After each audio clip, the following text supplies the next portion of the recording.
Hello, welcome everybody to the Opportunities in Diversity session, the first session of today here at Voda Hall. Also a big thank you for interest in this very relevant topic and not going to the presidential panel like most of the people have naturally decided.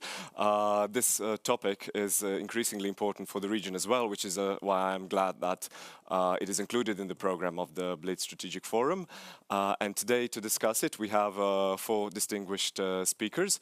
We will have 3 blocks of questions, and also we will have opportunity for you to ask questions. And since we're not such a big group, I'm looking forward to open discussion later on. So to introduce my speakers, first of all, we have Manuela Bojadžijev. She's head of Integration, Social Networks and Cultural Lifestyles at the Institute for Empirical Integration and Migration Research from Humboldt-Universität zu Berlin, Germany. Welcome, Manuela. Yes. We have Oleg Rogoza, who is a Ukrainian activist living and working in Slovenia. Welcome, Oleg. We have Mercedes Miletti. She is a senior advisor at European Trade Union Confederation from Brussels. Hello, Mercedes. Welcome. And last but not the least, we have Inga Remeta. She was born in Bosnia and Herzegovina and currently is a managing director of Slovenian Youth Theatre in Ljubljana. Welcome everybody, and it is nice to see you on the panel today. So let us start with, first of all, exploring how migration is perceived in Europe today, which is why I will turn to the researcher in the group and ask Manuela, how did this nationalist and anti-migration discourse grown so much in Europe recently, both in society and politics? Yeah, thank you so much, and thank you so much for having me. I'd like to reiterate what you have just said as an introduction and how important this session is. I know that there is this presidential panel at the moment going on, but I'd like to say that the question of migration is one, in my opinion, one of the key questions to democracy in Europe today.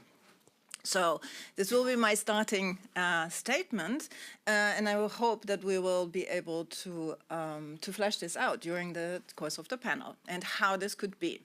So coming back to your question about nationalist and right-wing and anti-immigrant discourses that we can see in the last couple of years, I would say, but of course the history goes much further back into time.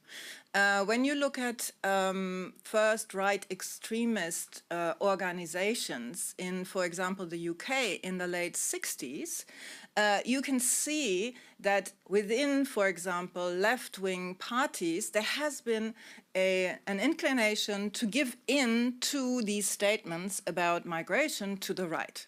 So there's a long, long tradition that in some ways the left has always thought that the right is somehow right about the question of migration and the question of who belongs to a country and who doesn't.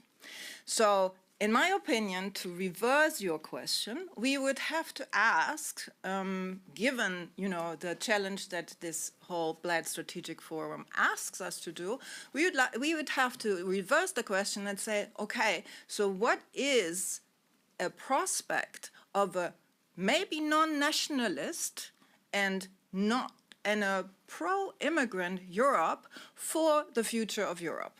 And if we ask this question in this way, we have a completely different outcome. We have a completely different horizon. I will give you one example that you all know. And this is, I'll start with me personally. I was born in Germany to parents from former Yugoslavia and from Germany. I grew up on a Yugoslavian passport in Germany, and I was required in the 1980s to apply for a visa to go with my school friends to Paris, right? And when I finally had my school degree, I had to apply for a work permission. Okay, this is said, I was born in Germany, I was raised in Germany, I was born to a German mother in Germany, but at the time when I was born, there was no matrilinear logic of citizenship inheritance. And my father also wanted me to be a Yugoslavian, But of course, communicated to us was that one day we will go back, right? But where would I go back to? I would not go back to a place that wasn't my mother's. That was particularly one problem, but this was my problem, and to some other people. But then also, I don't have to tell you in this room about the 1990s in this area and the dissolvement of a country that would not exist anymore. Okay, so in the early 90s, we would apply for German citizenship, and I am a German citizen today. Why am I telling you this story that you more or less know? I'll tell you the story because at some point there was the invention of a European citizenship, which made former foreigners non-foreigners anymore. So treating people in a different way in terms of citizenship allows you also in cultural ways to look at them differently. So the task, I think, of how we have to respond, so this is not a question of how did it grow, but it gives you a question, it gives you an answer of how you respond to this, is by, on the horizon, you have to think of how do we make refugees who come to our shores, and how do we make citizens who move to our places, how do we make them citizens of our countries? That's an excellent point, actually. And just based on what you just said, I would like to move on to Oleg, actually, and to ask, how does this lack of recognition as equal members of society affect the outcomes of integration? Based on what Manuela was saying, having the right to stay in a country or work in a country does not equate to having equal political rights as the citizens of the host country. Can you reflect on that a little bit? Yes, thank you, and thanks for the great introduction. Yeah, it's absolutely true. The fact that we have kind of a system where there is a part of society which is a rule giver or a rule creator, and a part of society which is simply is to follow the rules, or the rule taker, will inevitably lead to some sort of tension and potential grievances. And so it is absolutely clear that giving refugees a voice is a prerequisite to any sort of integration. You know, it is a two-way process, and if we wish to really establish a system or society where we are living in some sort of harmony, explaining to refugees, but also giving them the voice to give feedback, is really the only way we can hope to achieve that. And so, yes, it is the starting point is to really support any sort of refugee-led or community-based organizations that appear. And really empower them to engage with, with the legislation, with the also with the cultural norms, and create those bridges. Because again, if we are in a situation where we don't know our differences, then we cannot even begin to bridge them. So I think it is just unrealistic to expect people to, first of all, to be in a position where you think you know what's best for people that came to your country. I think that's the first stereotype when you really need to acknowledge and do away with. And once we did that, also entertain the thought that maybe the rules you created for yourselves might not necessarily be either clear or 100% fitable for somebody else who came from another environment. And just bringing those people into a dialogue and say, look, this is how we do things here. I don't know how you do things where you're from, but let me explain why I think this is the best way to live in my environment, and you can have a space and a platform to explain what you think about that. And I think somewhere in between we'll find the middle ground, or you will at least be able to understand why I would like you to integrate in a certain way. In a very simple terms, I think it's really the only way we can hope to create an environment without very kind of hard tension points. So yes. Yeah, I like the fact that you both have a also personal story to share in or in relation to this topic, which is I'm also going to move on to another person who also comes from a migrant background, and you come from the culture sector. And we've seen in media representations varying, as some of the speakers have already touched upon, from warnings about immigration figures to portraying migrants as saviors of our labor markets. Often this conversation dives into sensationalism. And what would, from your perspective, a more dignified cultural representation look like? Okay, so thank you for the question. When I was thinking how to approach and how to reflect on the theme and questions you are asking us, I really decided to take like a minute of your time just to briefly and fastly go through my personal life, because I think that everything that I do and the positions that I'm taking and everything that I'm communicating out to the world actually comes just from there. So I was 13 when I left with my brother, who was 17 in that time, Sarajevo in Bosnia. My family, my parents, my life, my country. We got 100 marks, which was a currency in Bosnia in that time, in our socks, and we left. The way from Sarajevo to the saved point was quite longer and definitely not something that we were thinking is going to be, but nevertheless, we are here and we are alive and everything is okay. We came to Russia, to Moscow, where we lived with our family for 2 years, and we all together then moved to Ljubljana. In that time, I started my high school schooling, and I think it was the last grade of the high school when me and my brother moved out from the family home and house in that time. And we were working and living by ourselves since then. So we were working not just to survive and to live ourselves, but we were also working to help our parents and our family back in Bosnia to survive. So no matter the high educations that they have, after the war, there is no chance to get a proper job for a while. On some point, they got them and the life became normal again. After my high school or during my university time and the whole schooling, I was working.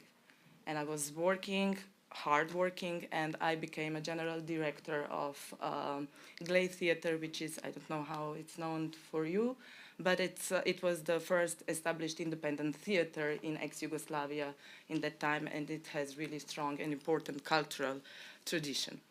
Now I'm taking position for a year of the general director of the public institution, Slovensko, mladinsko, gledališče. And in between, I was a president for more than 10 years of an umbrella association called Asociacija, which is an umbrella organization for independent organizations working in a cultural field and freelancers in all Slovenia, not just in theater, but all cultural structures. And I was also the vice president of the international network of the networks of independent organizations working in the independent sector. And why I'm saying it, it's not because of the naming the all positions and what I am right now, but because I really want to say that it is possible. It is. We can do that, and we did it. Not just me, but there is quite a lot of people who are participating and being active participants or members of the communities or countries in which we are living. So what actually happened in my life, and I think that is, and this is why I'm reflecting on it, this is a base of all our discussion. It was a person who was, on certain point, the one who recognized and see in me person with a capacity. She saw the person in me, and she was not looking me at a migrant or whoever, and she gave me an opportunity. And from that point was everything on me, and I did it well. But if there wasn't a person who did that for me, I would probably be somewhere else on this point and not sharing this story with you now. So why I'm saying it is because the old discursive about migrations and migrants, it's really wrong. No matter under which roof we are talking about migrations, like saviors of the economic crisis, because we will get, and people who will work and save us, actually they will do, I'm sorry for the word, but shitty work that nobody wants to do, and they will save us. And on the other positive, if we call it positive way, the people who are coming because of the higher sources, and they need to be here, not because they want to be, but they really need to be, and we see them as a problem. So in all, on both extremes, we see them as an object. We don't see anything else behind the word migrants, and that's really wrong. We need to start to talk about the people, about their lives, about their capacities, dreams, and what they are, the people with the dignities and rights that we all have. And this is something that is really wrong in the all discursive and in all political or whichever shapes or talks that we are dealing with. So I think it's time just to conclude, to stop talking about inclusiveness in strategic documents and all formal papers and huge ideas how we can do it, but let's start doing it, because it's not that hard to do it.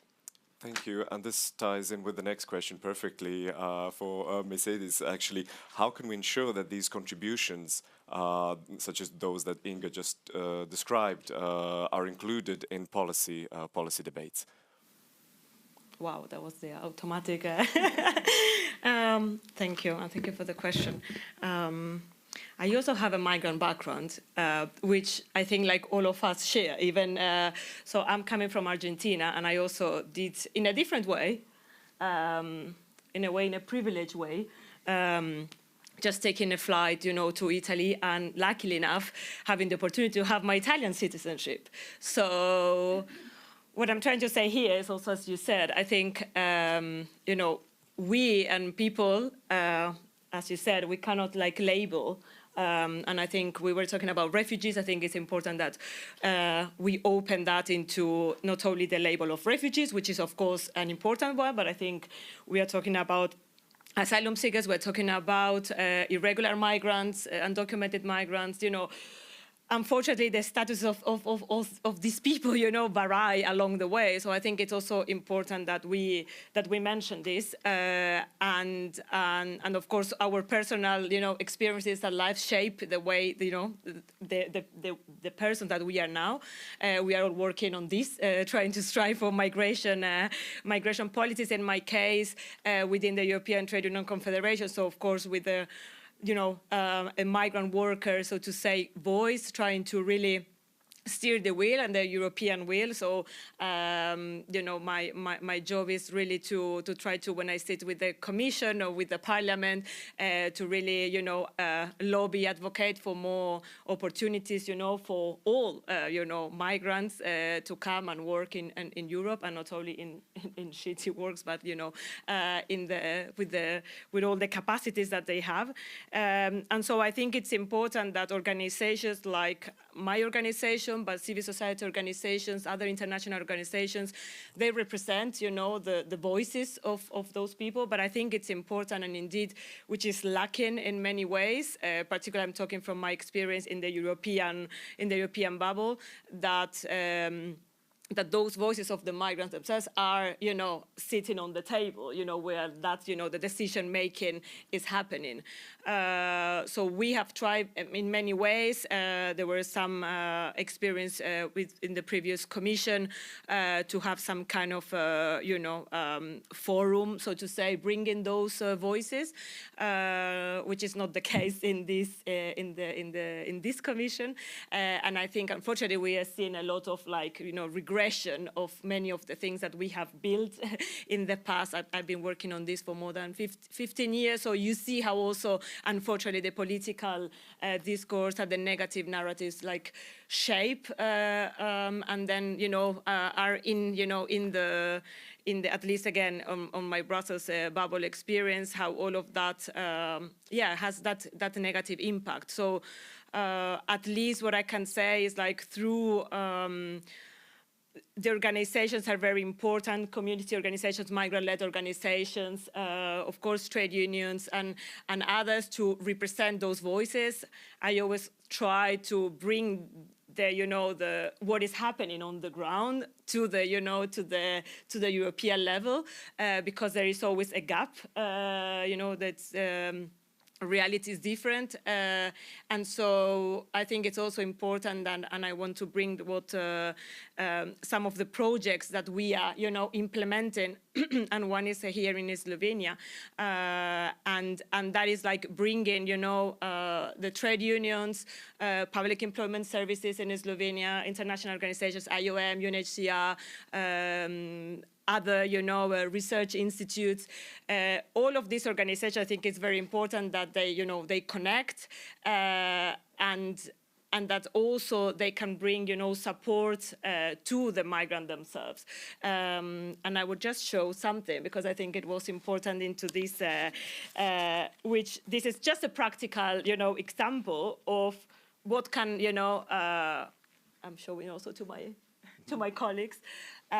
This is the global classroom network. That is a network created, and I have my colleague here from the representing the project implementation. It's like all of these organizations in Slovenia are the ones that can provide that support, access to information, rights, etc., so people can directly go here and with the smartphone click and have the possibility to see who are those organizations and the people behind. I think that sometimes it's tricky, and I'm sure you experience that on a personal level. Where to go, to who to address. You also have fear. You don't know who to, to trust. And so I think this is important, and I think these opportunities, and I'm very glad that we can present this here and in these forums. I wish I could have the president, listening to this. But I think that's the role of our organizations to. And of course, activism, people that can really don't forget that there is people, behind. Fantastic. And to build on that practical approaches, I will come to Manuela and also say that after this block of questions, we will open the floor to the discussion and the questions of the audiences. So, Manuela, you come to us as a qualitative researcher, and from your perspective, how can communication methods and emotional storytelling help us counter the populist narratives that you described earlier? Yeah, thank you so much. So I think listening to everyone in the room, I think we have a couple of ingredients already on the table. And I'll give you an example of how I personally intervened into this. Because what I usually don't do is what I did at the beginning of this panel, and this is to give you my personal story. I don't do this because I'm a scholar. And I have a lot of other arguments as well, but I did it because of the very fact that it often explains in a different way, as people have been said before, what it does to people, right? And we have been saying we need to listen to individual migrants and refugees to get away with the mysticism that we have in the narratives around migration being a threat, etc., etc.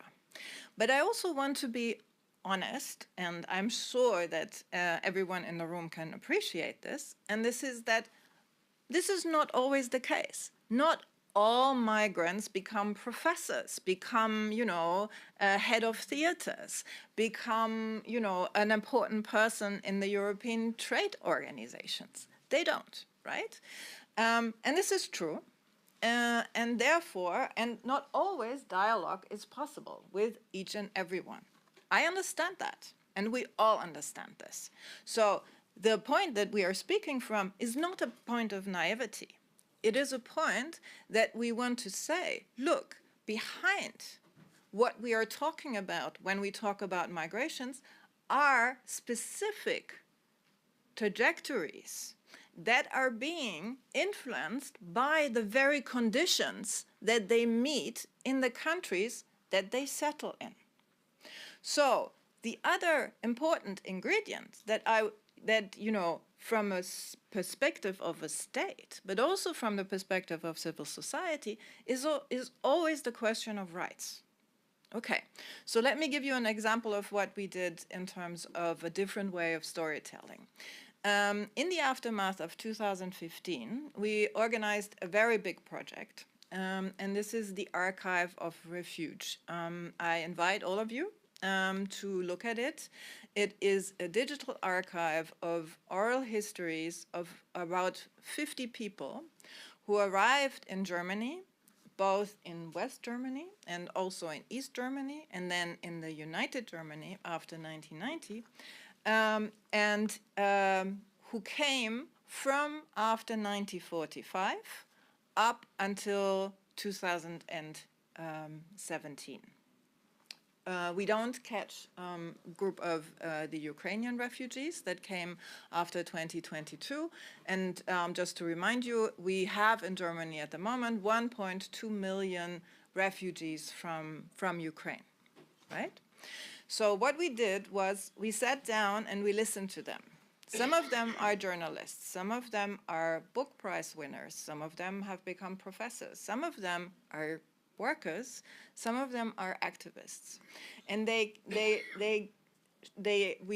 looked at the sample in a way that it would represent the places from where people came from 1945 until today, right? From all corners of the world where there was conflict. So one of the answers that this archive provides in terms of how do we stop people coming is, of course, by doing peace politics, right? What we need is peace. And that's a banal answer. But it's also one of the most complex ones when it comes to politics.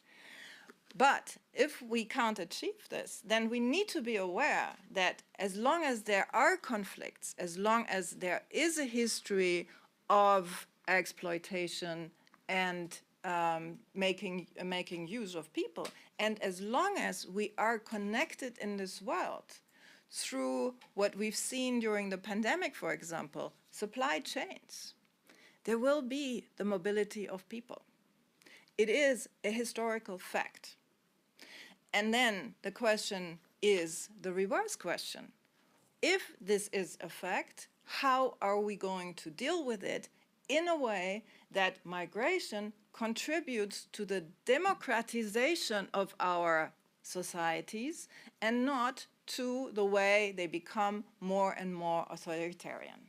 Because what we can see in the studies is that the more we talk badly about refugee and migration, the more we seal off our borders, the more we are ready to even shoot at people, and the more we are ready to strip off all the achievements that we have since the Second World War. Speaking, for example, of the Geneva Convention that has been questioned by now, the more we do this, the more authoritarian we become ourselves. And this is a cost that not only the migrants and the refugees are paying, this is a cost that we will all be paying. And this is the drastic consequences of a non-democratic migration policy. And I understand, and I think it would be particularly relevant to speak to the trade unions, but it would be particularly relevant in all important spheres of society, that is transport, education, labor, health provision, and you name the most important social thing. In all of these spheres, we could very clearly outline how it is that we are going to integrate people. How are we going to provide citizenship to them? And this would be an achievement that, for what I know as a migration scholar, has never been actually started. And so this would be an interesting point from a perspective of an initiative coordinated by a couple of states that are interested in democratizing through migration to outline a very specific migration policies that would be able to achieve this task, for which I think is one of the most important tasks for the 21st century, because we will not get rid of migration, and we will not get rid of refugees. That is fantastic, and we'll come back to the political parties and programs later on. But now I would like to come back to Inga. So we heard not all migrants become professors, but what is the role of those that have achieved, contributed, successfully integrated in shaping the public narrative? Could you reflect on that? I think it's really just important to say and to, to also talk about the positive things about it itself, about the, the right or whichever political wing has a strong impact, which of course influence fastly through the people. But through the small steps and, naming and pointing out how successful we can be and how we can really do different things, we can do small steps in, reshaping the discourse and, getting over the stereotypes, which are really, really old school now. The society changed really a lot, and we really need to change also our minds and start thinking about the people as, the thing is that the difference is actually a gold. It's not the threat. It's something that we really need to take out and learn out of it and use it in our common good, in our common sense. This is something that we really need to do. And I really agree with you, we are in a privileged position and we can talk about all successes and all that, but it's not just about that. There is plenty of people who have education or even they don't have it, but they're here and we need to do something with them. They need us to do something with them. We are here all together to do something for our common good, not just for the, individual perspectives. And we are not. Sometimes I feel like, figure in a chest, people are moving us as, of course, the politics, but it's not about that, if we don't have a chess figures, then we cannot also have a politics. So this is something that we really need to go to the very basis and to talk about the capacities on each and every person. Thank you for that. And also coming from personal perspective, how do terms, Oleg, that define person based on its immigration status, how do they affect the way the individuals are perceived? You can speak from your own experience, or maybe how your own story has challenged some of the stereotypes we associate with these terms.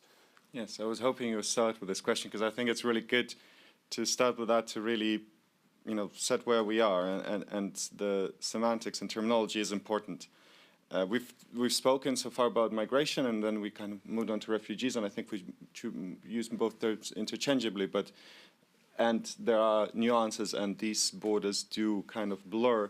But I think it's good to start by separating the two, because there is a massive difference between trying to work or integrate somebody who has chosen to move to a country and somebody who didn't have their choice, and not moving would have meant either death or persecution.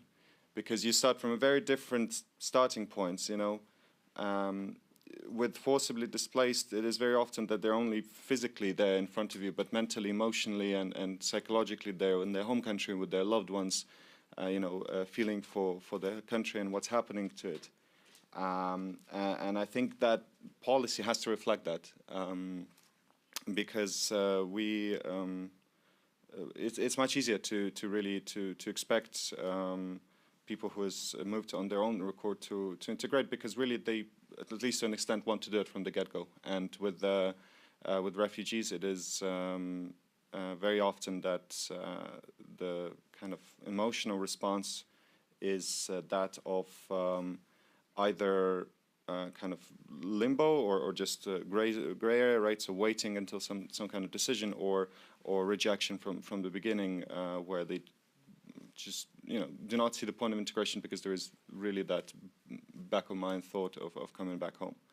But yes, since you kind of mentioned that, there is of course in reality much more complex reality, right? And I think my story kind of touches onto that a little bit. I never thought of myself as a refugee. We moved in 2012, but as I grew up and talked more about my parents, what kind of motivated them to move, I realized that it is somehow related to that. The Ukraine before the Maidan revolution was a very corrupt state, and where doing business without paying bribes was impossible. So that was pretty much my father's decision.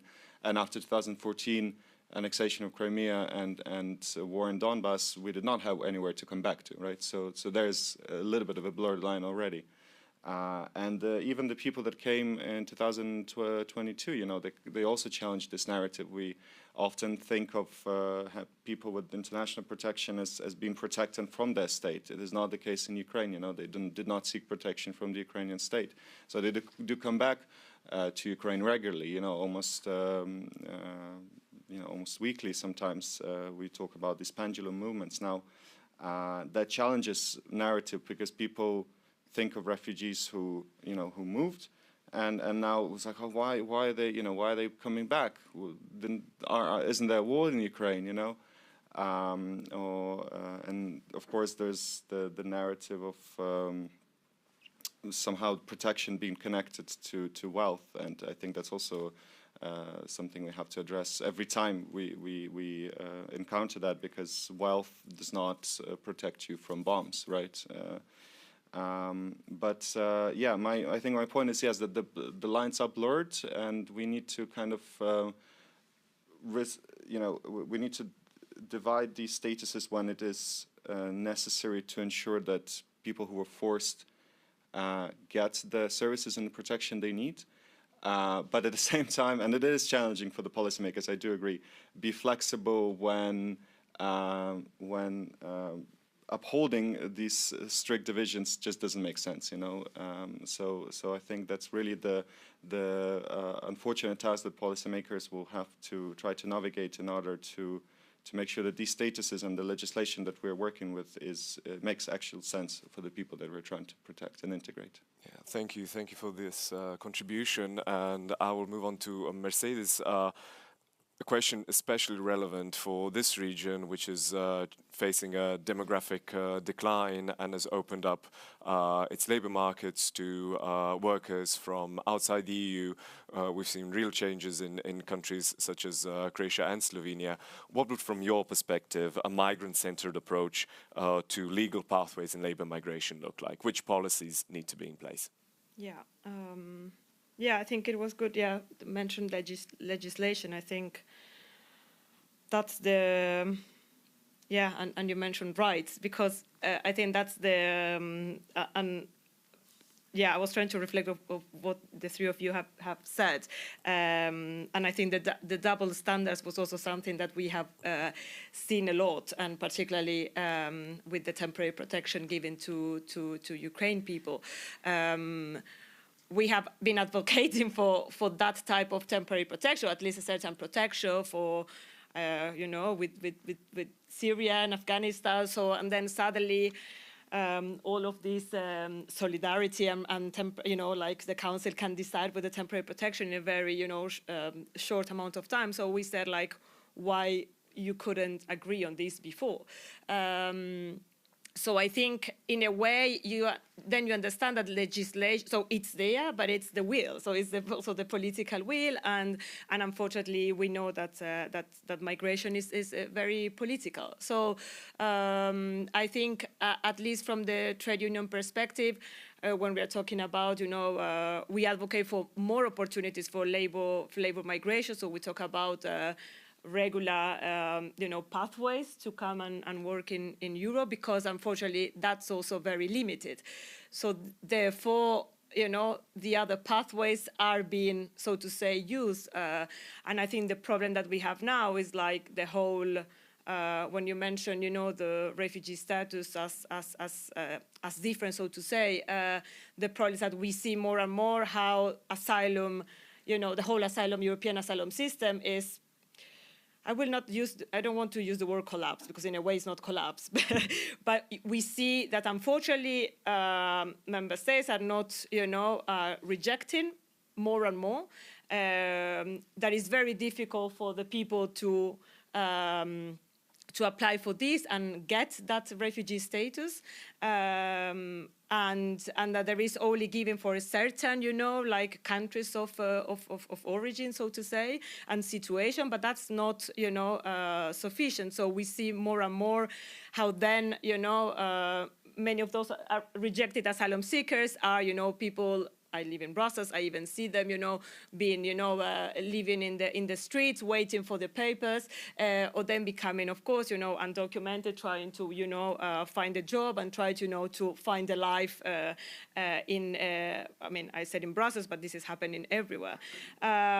So I think we need more, as we said again, regular migration channels. I think that unfortunately what we see now, it's more, this utilitarian approach to, labor migration.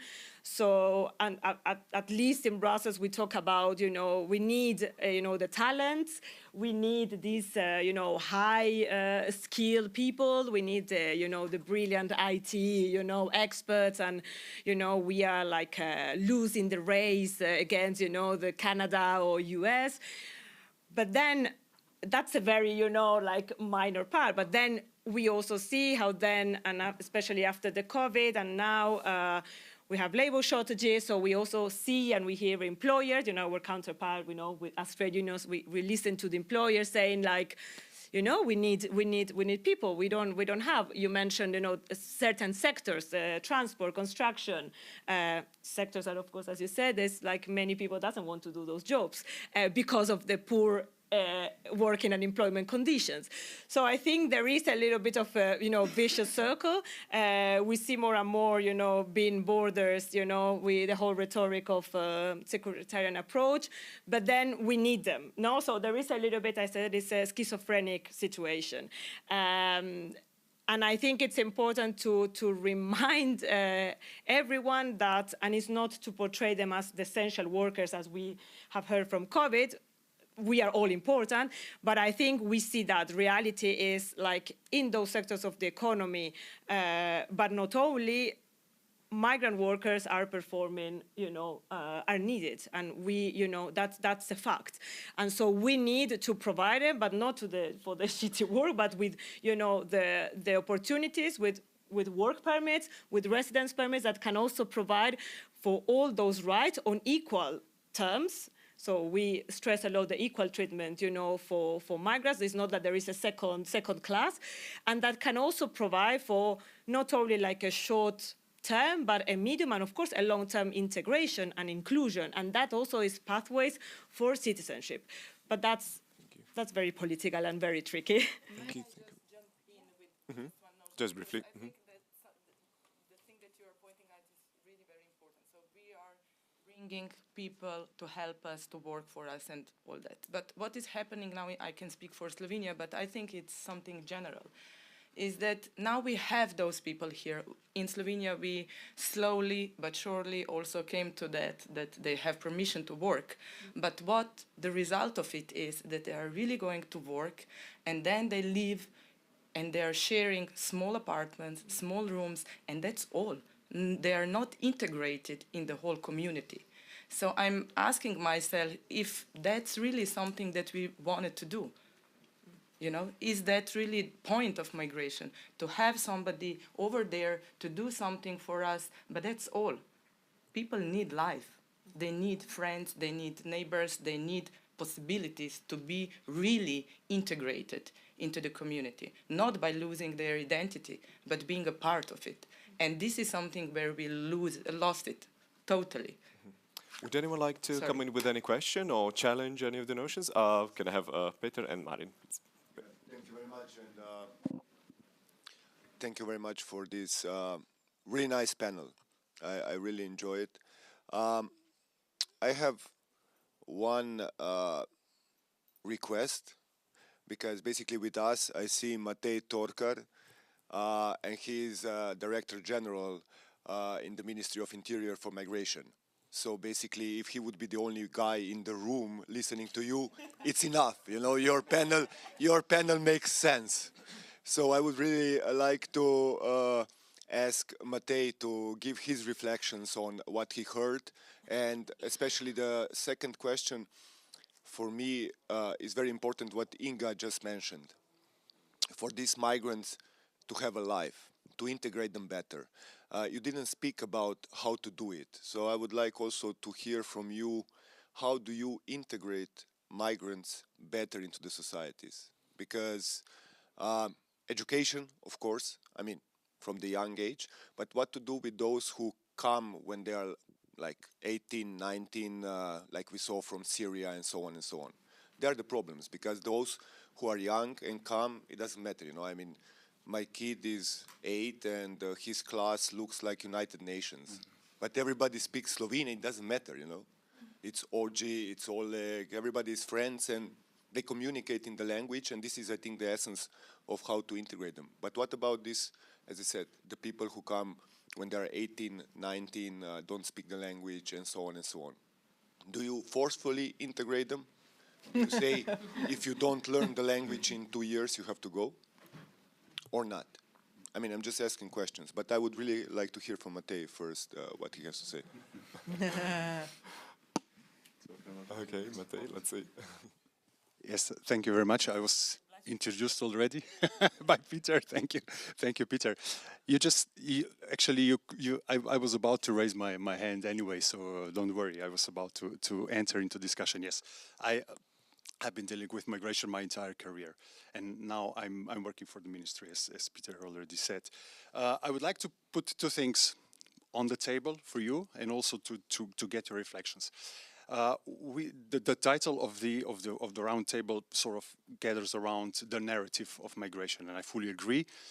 The most talk about migration is negative. In my opinion, and I would like to really get your reflection on this, key factor that everybody who wants to represent migration as something negative, key factor that a person is using is fear. It's fear. It's fear of security, fear to the way of life, jobs, loss of jobs, exploitation of social systems and everything. I mean, I think this is the key factor that we need to recognize and to tackle. Slovenian society is quite tolerant, I think I can say that. We've shown it many times, not only during the war in Bosnia and in Ukraine, but also towards people coming from the other countries, also Syria, Afghanistan and everything. We heard numerous stories, people giving water, shelter and everything. I think as a society we are quite tolerant, of course, but even the tolerant society reacts to fear.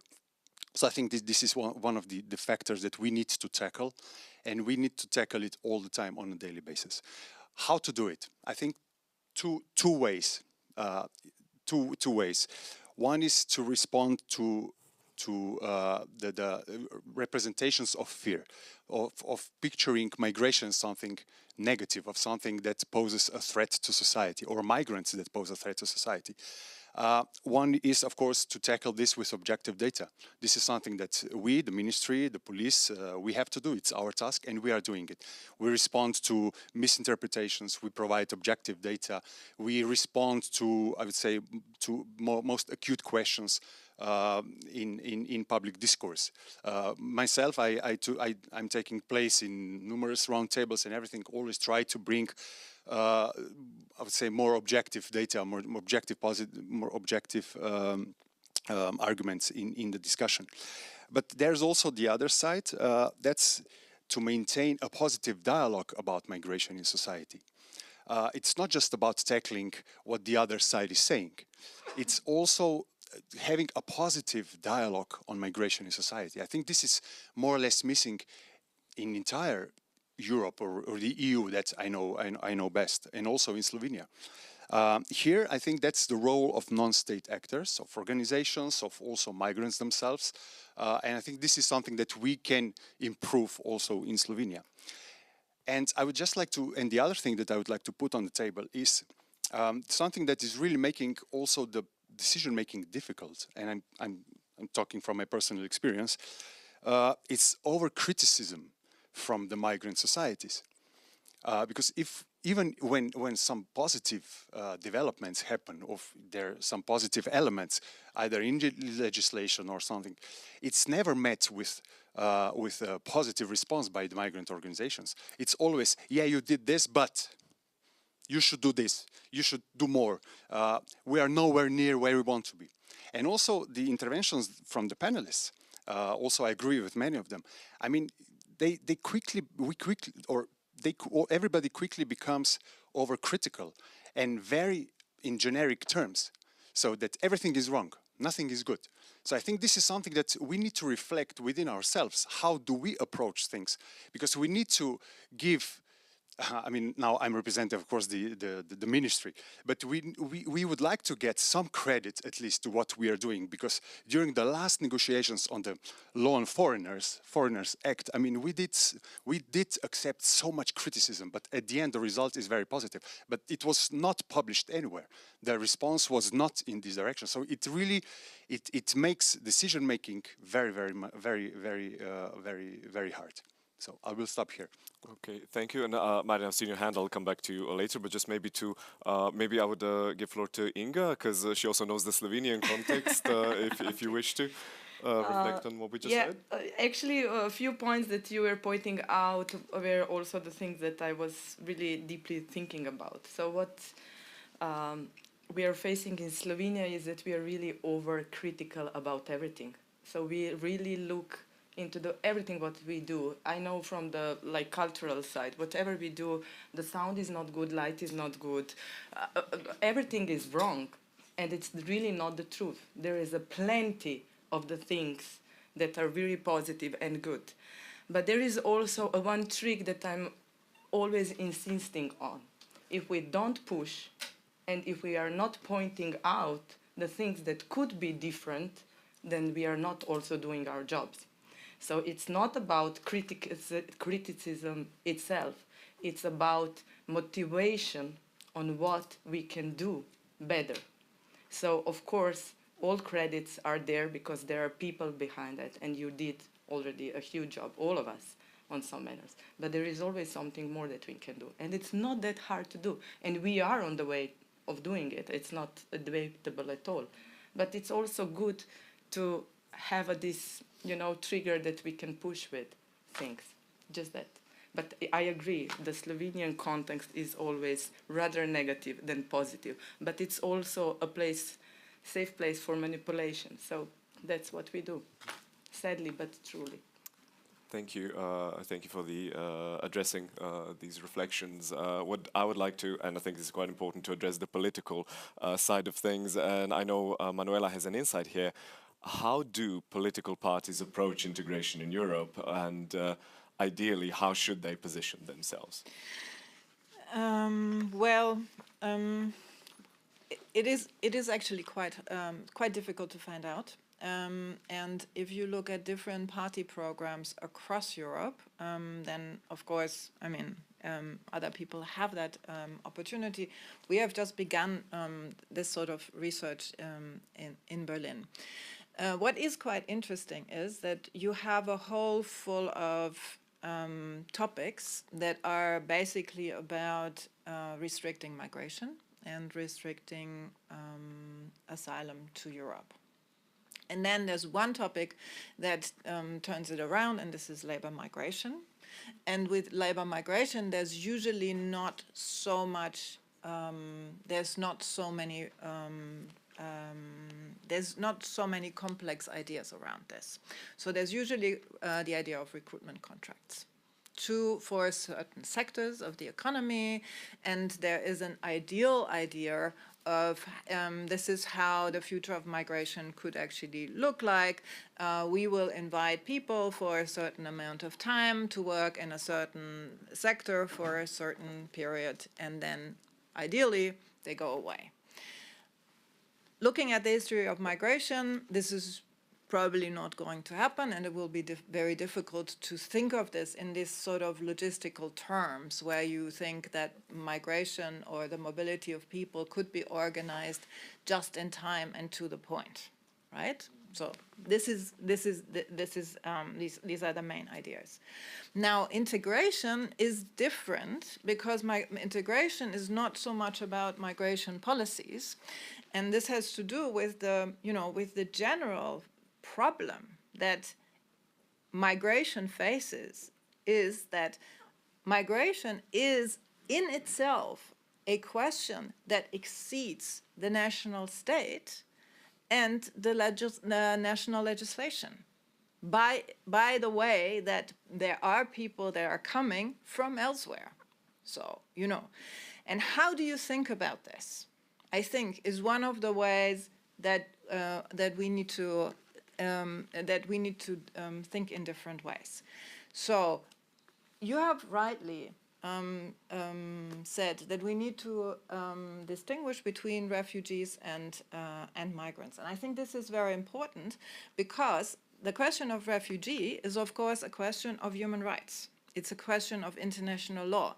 It's a question of for those who have no rights. It's the people who have no place that they can settle to. They have left, and often they cannot choose where they go.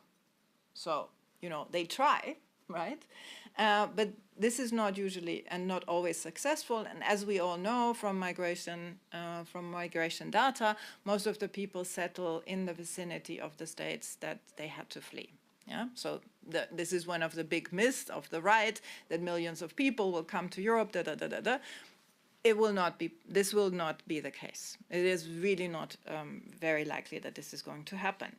And the same is true for migration in general. The numbers of migration in history have not risen to any particular. So the net migration is not higher than it was before when you compare the rise of population in general. Yeah? So when I say that we need to think about migration and refugees in this respect, I'm not saying that we need to take necessarily millions of people in. This is a myth that the right has created, right? What I'm saying is that the people who will be coming, because there will always be, and there will always also be a need for mobile labor, there will always be conflicts and people will have to flee. For those people, we need to have a responsible legislation, right? And then, so when you ask how to tackle the fear, my first answer would be, you have to take responsibility. And I remember Angela Merkel, you know, her sentence, "We can make it." You know, the right has destroyed that sentence. But when you look at what she said, she began this sentence by saying, Germany is a very strong country. And she was a very smart politician. She understood that if you say, we can't do it, and this is what the right constantly repeats, they are saying, we can't do this, we can't do this, we can't have these people.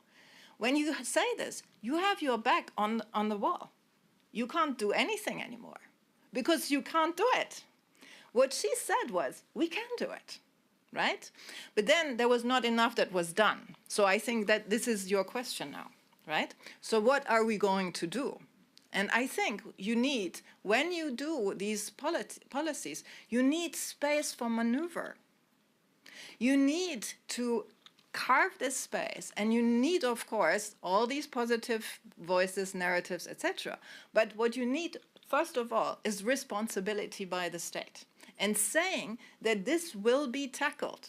And here is the program, right? And someone has to do it, right? And, you know, the person who has just asked the question, how are you going to integrate people? I think it has to be systematically. It has to be technically.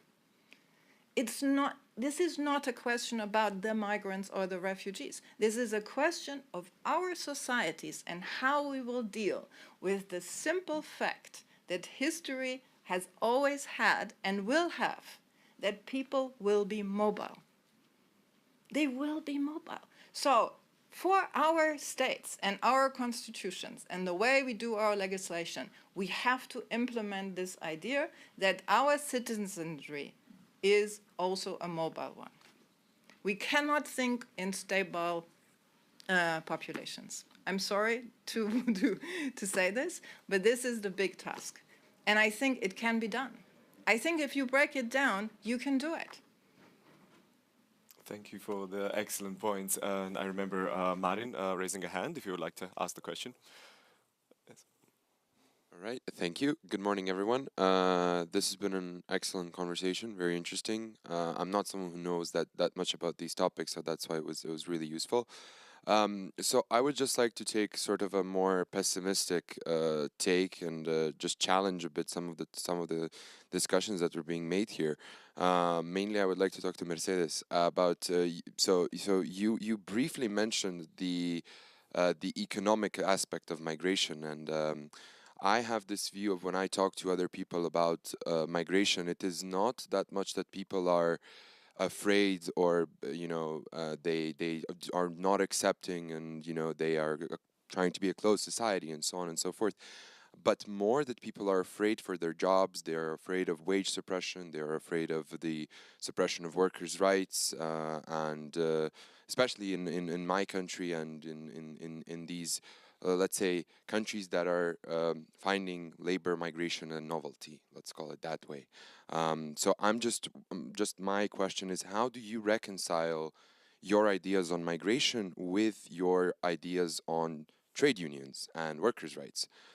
So it really does to me seem like a very tenuous relationship, as if they cannot coexist in my eyes. So I'm just wondering if you could kind of explain to me how it potentially could. And of course, if anyone else wants to join in on the panel, but sorry. Say this, please. Thank you. I was with the pessimistic approach, and then it was the question to me. It was like, okay, what he will say. Well, it's interesting because where is your country? Where you come in? I'm from Croatia. Okay, just to understand the. I actually we don't see. I mean, I'm talking about the trade union movement. I think I'm not going to be also like, naive in my response, in the sense that, of course, migration, even within the trade union movement, is a sensitive topic. But I think with the the more and more, and indeed with many of those countries where they see much more being touched by the migration and being labor migration like something relatively new. I think within our confederation, what we try to do is basically understanding that there is no threat by those, a little bit we were talking about the fear of like the typical of like the social dumping, the fear of losing a job. These people, they're raising down, the whole, salaries and the whole, economy in the country. So we try, particularly with those countries and the trade unions in those countries that have been for many, let's say, more experience with migration, being Italy, Spain, France, and et cetera, we try to share the knowledge among, and the practices that they have been, implementing, and the experience that they have on the ground, because it's not something that that for them is something that it's not new. I don't see it's a work that also we do internally. As I said, it's not only the work that I lobby, advocate outside, but also inside. And I think it has been proven, and I'm talking about indeed in countries with even Belgium, with the experience of like migration and integration for many years. That's a little bit what you were saying. The better and in a way the quickest and efficiently that you integrate and that you take this on board, and that the unions, of course, are on board, but not only the unions, because you need also the civil society organizations, you need employers on board. The more that you understand that this is for the best, for everyone, but indeed, I think it's important, the role of the unions when we are talking about working conditions and employment conditions, because otherwise you will have, employers that I'm not saying that all of them are bad, but you have many that they will try to abuse and exploit those, that it can easily exploit, because of course it's also linked to the legislation. If, that person, their work permit and the residence permit is linked, there is many situations in which an employer said, okay, I will just, I finish your working situation and I will have another one, but that person will lose everything. We lose the house, we lose a little bit USA, and like exactly, there are people just, living on the street. So this is about integration policies, and the possibility for those, migrants, refugees, etc. Because at the end of the day, we're talking about integration, it's about education, but it's about, employment, people need to work to have a living. So I think it's important that in that dialogue, the unions are there just to push, for those, and I was saying for the equal treatment possibilities, and it's about, collective bargaining. It's about, trying, not to have, differences, among that, the workforce. And it's also about, we do a lot of that. I see my colleague here from the unions. Inside the unions and at the, at the more grassroots level, is about also that trying to also from in the workplace, how you address diversity and how you address, how people also, a colleague, and, we have the stewards, people that from the union trying to, sensitize, or I don't know how to say that, about diversity. There is a lot of, workshops and, a lot of like courses about this and how, in a more diverse, and that, as you said, it will always happen and it will continue to happen, how you address certain situations, indeed not to have that kind of, kind of fear of threats from the other, that it's supposed to be different, but it's actually not. Okay, just looking at the time, I think we have another hand at the back. Any questions? Thanks for the discussion. I wanted to follow up on the input by Mr. Torka to say how can we shape maybe a more positive dialogue about migration. Two questions based on that to Manuela and to Inga. To Manuela, you said in the beginning that parts of the left always agreed with the right that the right was right. But I mean, I grew up in a society where multiculturalism was the norm. It was a way of life that, well, people found desirable. And I'm still wondering what happened to this positive vision of society. It flipped. And how can we bring this positive vision back? And my question to Inga is, I mean, I think in this room everybody would agree that development, human development, and especially in the cultural sector, has been driven by exchange. You cannot invent culture like on your own, but it's always because of human exchange. And how can we counter the sentiment that culture is bound to something tradition, nationalistic, and not fueled by exchange? And then Peter went out, but he asked for concrete examples on how to integrate people in very practical steps.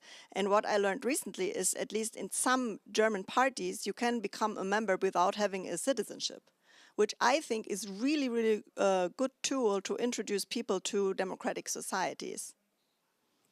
And if we can just also take the question from the gentleman at the front, and then we can address them. So, hi, I'm Bram van Liesset. I'm Deputy Ambassador of the Netherlands here in Slovenia. And what triggers me in this debate is that in the beginning, it was said quite beautifully so that you need to include all the voices to see what the difference are. Oleg mentioned that, and to how to bridge that gap. And then maybe this should be more a question for Peter, who left, than for anybody here. But I'm wondering also how it's dealt with in Slovenia, actually also looking at you, Mr. Torkar, how you include people who do not agree with most of the people here in the room.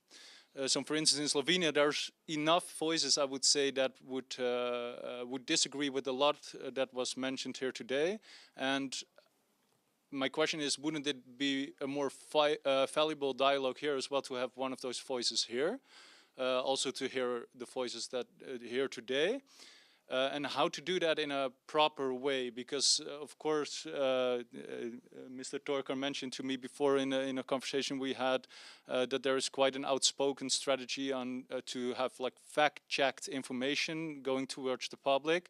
But what I see, whether it's on political level where I'm involved or with my friends even, if it's a migration debate, once you go down to facts, facts do not exist anymore. So. But my main question is like how to incorporate the more, as you call it, right-wing opinion and vision into this debate. Okay, Manuela, if you'd like to, briefly. Yeah, thank you so much for this question about Germany. Of course, you know, I mean, I'm suffering every day, but I have a suspicion. When you look at the studies that have been conducted after 2015 and how people have supported the refugee who then arrived, the numbers are incredible. There's more than half of the population. And just to give you numbers, it means that more than 40 million people in Germany supported the refugees in one way or the other, right? And this was reactivated in 2022 when another influx of refugees arrived. You know, there was another really strong welcoming sentiment.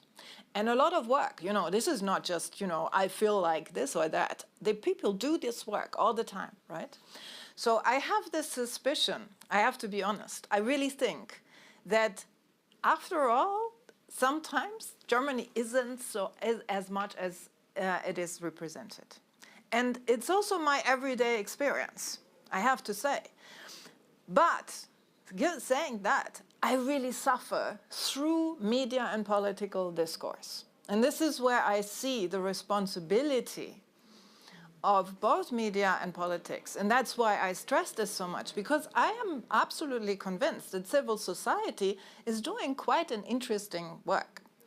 But this is then, you know, I mean, this is one thing.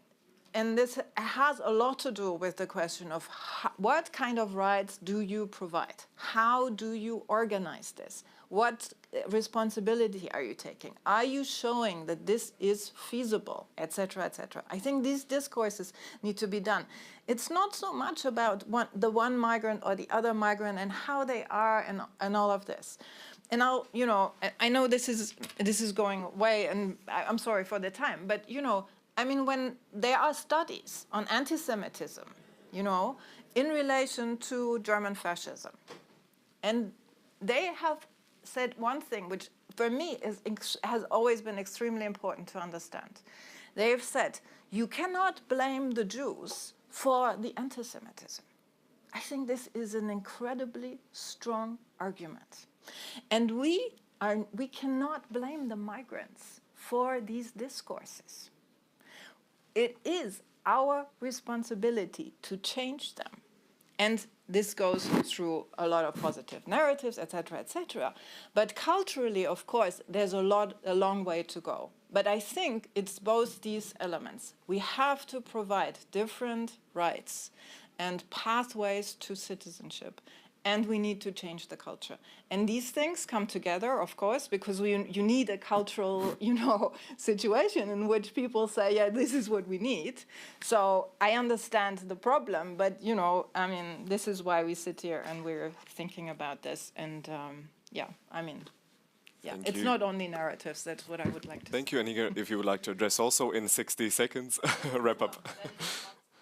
But I will try to answer fastly and briefly. So it depends which kind of culture you want to produce. In the theaters that I was leading, and that I'm head of now, we are working just on the not just on the political notions, but the political things are the things that we are working on.